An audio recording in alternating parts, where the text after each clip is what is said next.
Welcome to Wisdom of the World. Today I'm in my own country in the Netherlands and I'm going to tell a story from here, from the Netherlands. It is called The Legend of the Wooden Shoe.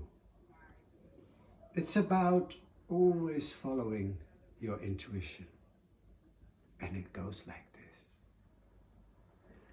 Once upon a time, I have to go back into history here, because the Dutch people believed that in the beginning of time, millions of elves came down from the sun and went into the earth and became the roots and the leaves, and they became trees and bushes all over the world. Now in the Netherlands, especially the pine and the birch, the ash and the oak were the four most common trees. And out of those, the oak was very much honored by everybody who lived here. The oak provided, of course, timber for houses and for boats, but also the bark provided some sort of you could make a ladder from that. And the acorn was the nut that the oak, the fruit, if you wish, that the oak gave. And you can, if you eat it raw, you shouldn't eat it raw, that's poisonous, but if you cook it or you roast it, and even you can grind it to make flour of it, you can make the first probably type of pancake or bread out of it. That's what actually nourished people all those years. Even women would stand around the oak tree like that, hoping and praying to the oak tree for beautiful children. And the birch tree was where all the lovers met. You know, the smooth skin of the birch tree, and you see a lot of, with the arrow and the heart's carved in there. This one loves that one.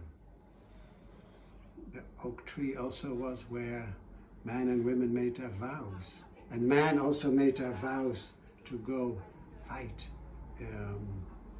to their landlord, to their lords, the lords of those days. So for many years, people lived in the forest. Their life was in the forest. But then things changed.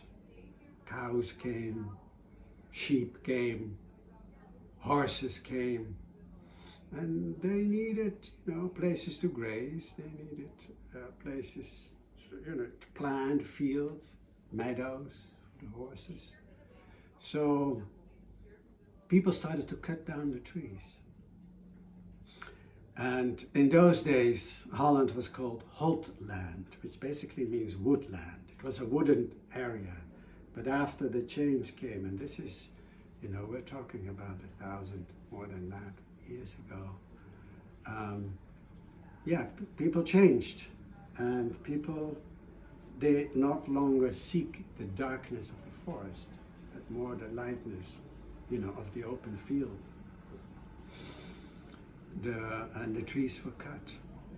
Now there lived a carpenter, and that carpenter loved oaks so much that he called himself Of Oak, which means Van Eyck in the Dutch language. He called his daughter, in front of his family, his friends, and his neighbors, he baptized his daughter Nelly Van Eyck. So this man was a little worried about all that change.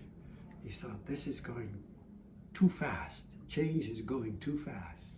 He thought this already more than 800, 1,000 years ago. Change is going too fast. I mean, look at us now. We still think that. So when he was sitting one day on his doorstep and he was sort of worried about this, although maybe deep down inside he knew things were okay, then there was a little elf and a moss maiden. Moss maiden were what the elves were called later on in the forest, came by and said, there is a message, you have to go to the ancestral oak tree. So the man went to the ancestral oak tree, looked up at this huge oak, which his father, his grandfather always had protected. Nobody wanted that one to be cut. He was preserving that tree. And one of the branches of that tree sort of slished down and almost whispered into his ear, "Don't worry about the future. Everything will be fine. We oaks will always provide warmth and comfort and shelter wherever you need it. Even we will go upside down and we will provide the basis for your houses." And our friend Van Eyck, the carpenter, totally didn't get it. But the little elves said to him, "Now, before you go to sleep, cut 2 logs about a foot long and put them on the kitchen table. Make sure the wood is dry." And so he did that, and he went to sleep, and that night he dreamt that there were 2 elves coming through the window in his house, and one was shaping the outside of those logs, and one was hollowing it out, and the other made it really smooth and polished also. That's what he dreamt. And then the next morning he went to the kitchen and he saw that there were 2 wooden shoes sitting on the table in the kitchen, and he put them on and they fit exactly his feet. He tried to walk on them inside the house, but there he fell. It was slippery. It was not good for inside. But outside, in the fields, in the mud, there, in the saggy ground, there, the wooden shoes were fantastic. They were not only comfortable, they kept your feet dry. So when his wife and his children saw that, they all also wanted that. And he knew exactly, he had the tools made. He knew in his dream for what tools were used, so he had these tools made. And he became the first wooden shoemaker in the country. And he called them klompen. And klompen, spread around the country. Everybody wore klompen. Everybody also wore thick socks. So there was a whole industry of sheep wool socks to make it comfortable in the wooden shoe. That also sprouted up. And this is how wooden shoes became very quickly actually the thing to wear in the Netherlands. Till this day, some farmers still wear wooden shoes.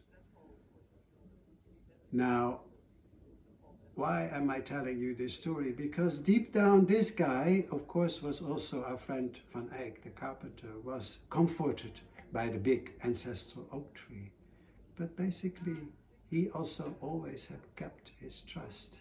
And he knew deep inside that he should be very careful with oak wood. Oak was precious. He knew that. It was good for him and for the country.